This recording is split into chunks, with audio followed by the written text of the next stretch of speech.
When the iPhone 14 series was announced, Steve Jobs' daughter posted a meme on Instagram that stated, "Me upgrading from iPhone 13 to iPhone 14 following Apple's announcement today."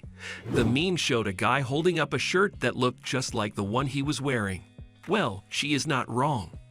On the outside, the iPhone 14 Pro looks like the iPhone 13 Pro. But on the inside, can we say the same? Let's find out if the iPhone 14 Pro is the same innovation as its predecessor. Let's get started. It's iPhone 13 Pro's clone. In all honesty, this is hardly shocking. Each is identical in every respect, down to the number of cameras and construction materials used. Although the iPhone 14 Pro is noticeably longer, thicker, and heavier according to the technical specifications, you won't really feel these differences while holding the device. Although some may be dissatisfied with how it appears, it is important to note that the iPhone still has the premium appearance and feel one would expect from an Apple product. Oh, and if you're considering buying deep purple, realize it's not as brilliant as it seems in the promotional materials. Both phones do have a similar appearance. Nonetheless, a cutout replaces the notch seen on previous iPhones. And you guessed it, it is the dynamic island. This notch lets you do more with your device, which is fantastic.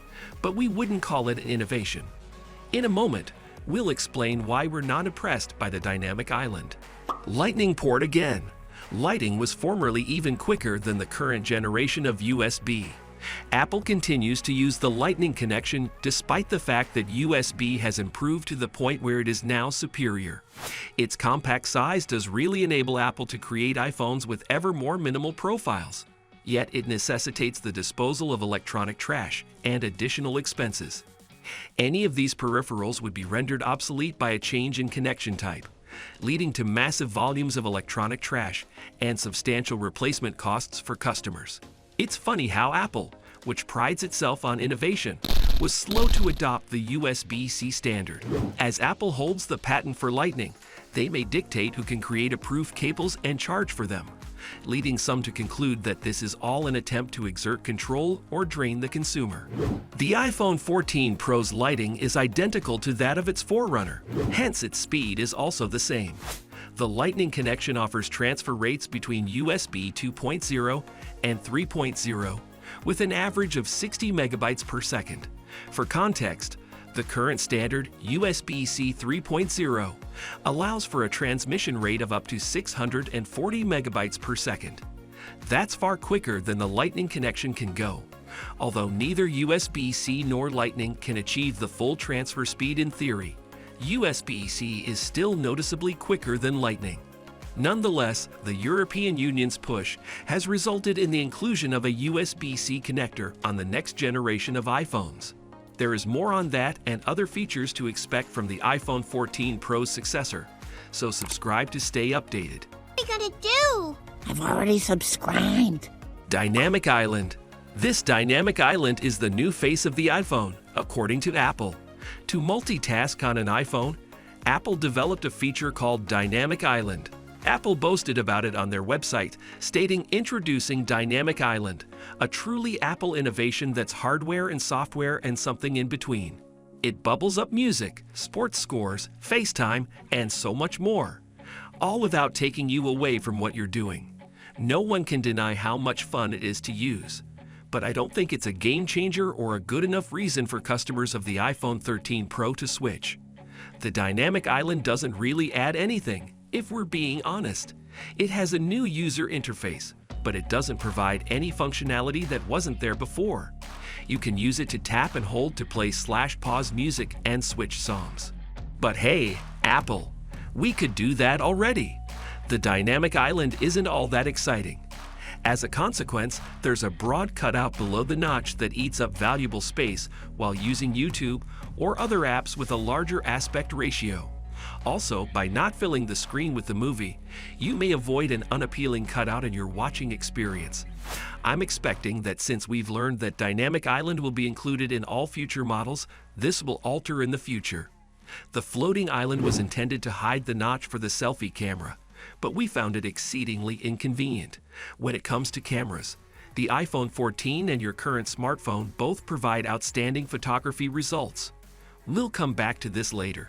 Insufficient storage. Pro is supposed to be extra, right? So why does Apple persist on including 128 gigabytes of storage in the basic variants of the iPhone 14 Pro and iPhone 14 Pro Max? Neither the iPhone 14 series nor any previous iPhone has had a microSD card slot for expanding the device's capacity.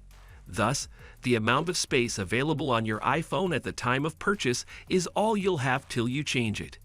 If you don't want to live with just 128 gigabytes of storage space, you'll have to shell out more cash for a device with 256 gigabytes, 512 gigabytes, or 1 terabyte of space. The 256 gigabytes version of the iPhone 14 Pro costs an extra $100 above the standard version of the iPhone 14 Pro. Prices go up by $300 for 512 gigabytes and $500 for 1 terabyte. All high-end phones do not do this. For instance, Samsung's flagship, the Galaxy Z Fold 4, will give you 256 gigabytes for the basic model.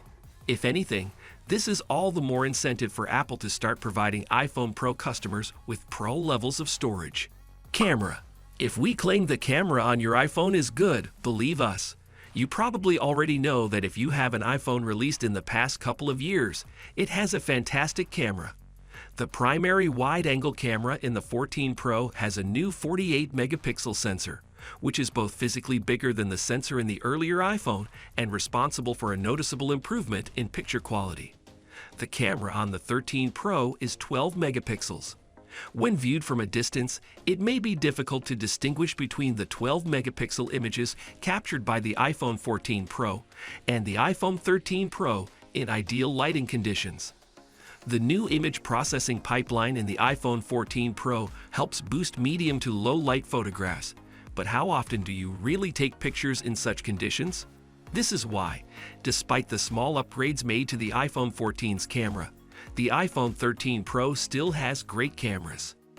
As shown on Apple's YouTube channel, Vishal Bardway's Fursat was filmed using an iPhone 13 Pro. Yeah. While Park Chan-woo's Life is Just a Dream was filmed on an iPhone 14 Pro. 들기에 이토록 호들갑이란 말이냐? Now tell me, is the camera on the iPhone 14 Pro so great that current iPhone owners must upgrade? No, of course not. In addition, both the iPhone 14 Pro and iPhone 13 Pro shoot in 4K at up to 60 frames per second.